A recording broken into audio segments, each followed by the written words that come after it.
Hey everybody, this is Christopher Kelly, Managing Producer of Entertainment for NJ.com, joined once again by our food dude, Pete Genovese, who is on his epic, endless-seeming quest to find New Jersey's best bar. Pete, you're holed up in a hotel room there and drinking coffee. Drinking coffee. It's like you're in a hostage situation. It feels that way.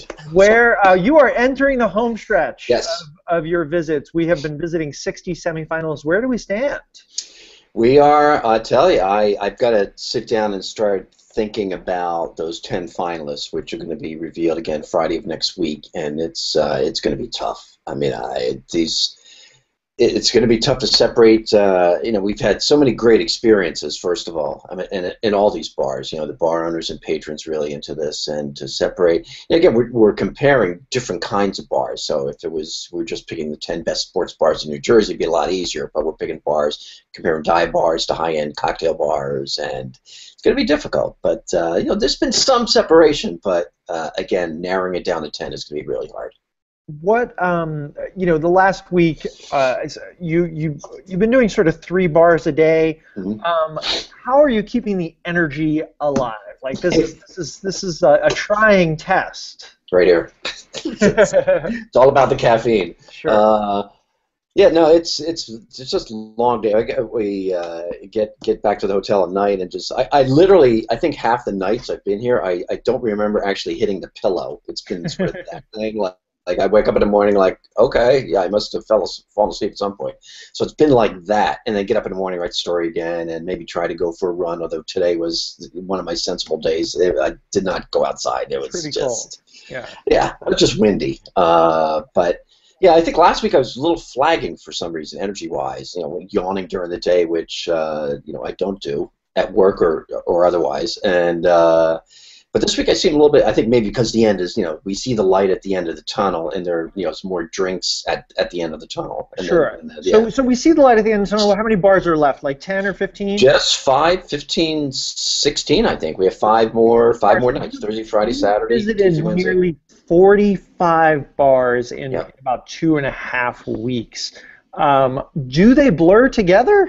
No, because they've all been different. No, they've all been different experiences. All these bars are different. I mean, they're like people. They all have their own personalities, really. I mean, they may, it might be 10 dive bars, but even the dive bars are different. The neighborhood bars are different. The sports bars, I mean, we've been to like sort of these glittering sports bars with 60 screens and DirecTV and every sporting event on the planet, and then we've gone to, there's a sports bar in Bayonne, which is really sort of more of a dive sports bar, if there is such a thing. It was, had a few screens, but it was a very sort of cozy, comfortable little bar. So even in those categories, even though we're not really judging categories, there's been wide variation. So every bar is really different, has its own personality. And I assume to some degree this experience is almost a bit of a history lesson too. I mean, you're stepping into places that were founded in 1927 or 1955.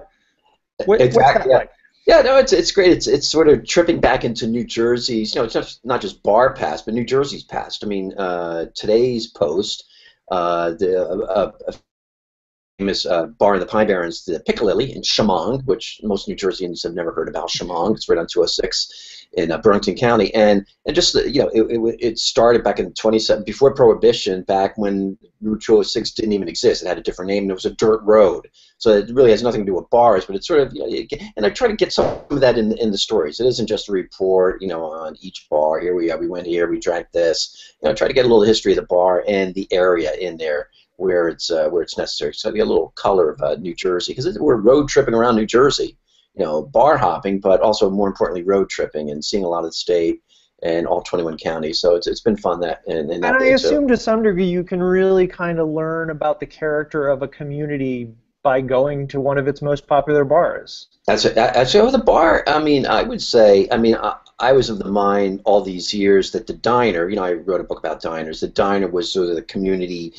gathering place for New Jersey. I mean, we have more diners than any other state, and the diners where you met people, you ran into people, heard the latest gossip, but you make an argument for bars. There are certainly more bars than diners in New Jersey, and this is where, and all walks of life. It isn't just all walks of life in all kinds of bars, and you can hear what's going on. You want to get the pulse of any community, I think maybe go to the bar than a diner, and sometimes they have better food too. As we've discovered, we've had a lot of really good food on this trip, and I think I'm sure we'll do a separate story at some point. The best food, best dishes of all the places. We've been eating pretty much everywhere, and not just wings. A lot of these bars, do special things. We had shepherd's pie last night, which was actually pretty good at an Irish pub. So.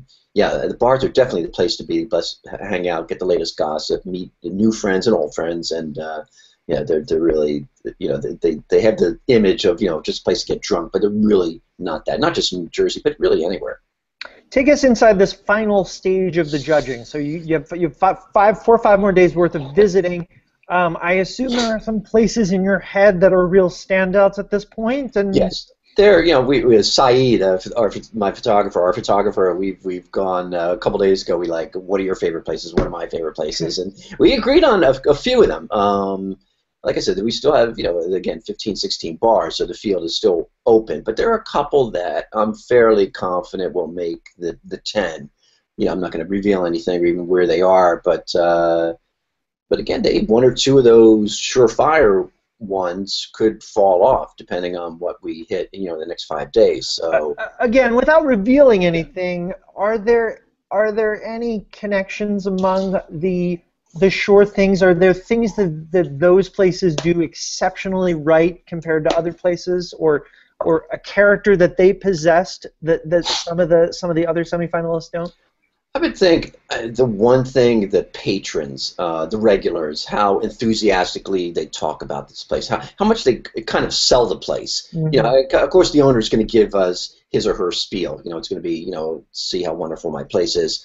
But I think you get a sense just hanging out. Again, we spend about an hour and a half in each place hanging out. You sort of get the feel of the place and talking to the patrons, how much they are just into the place, how important this place is. It's more than just a place to get drunk. Again, I can't emphasize that enough. In all these bars, the 10 finalists, it isn't just who's got the most beer or who sells the most Miller Lite or something like that. It's that sense of connection that the patrons have to this place. And we're finding out a lot of these bars really, practically all the bars are really involved in their community, which is fundraisers and benefits. When somebody passes away or somebody's sick, they take up a collection on the bar. So it's really great to hear. You hear like churches and VFW posts doing fundraisers, but you never hear about bars. Bars, you're like, why would a bar do this? But these bars are so into their community, they're so tied into their community that these things happen. And I think some of those bars that might cause some of the separation, just how involved the bars, not just fundraisers, but how involved the bars are in their community. Sure. And so how some people say movie critics will say, I know 5 minutes into the movie, or a book critic will say, you need to read 10 pages to know if it's going to be good or not. Same thing at a bar? Do you walk in and within minutes know you're in? No, I definitely disagree. I mean, some bars take a little while to grow on you. Again, the first 10 minutes or so, first 10,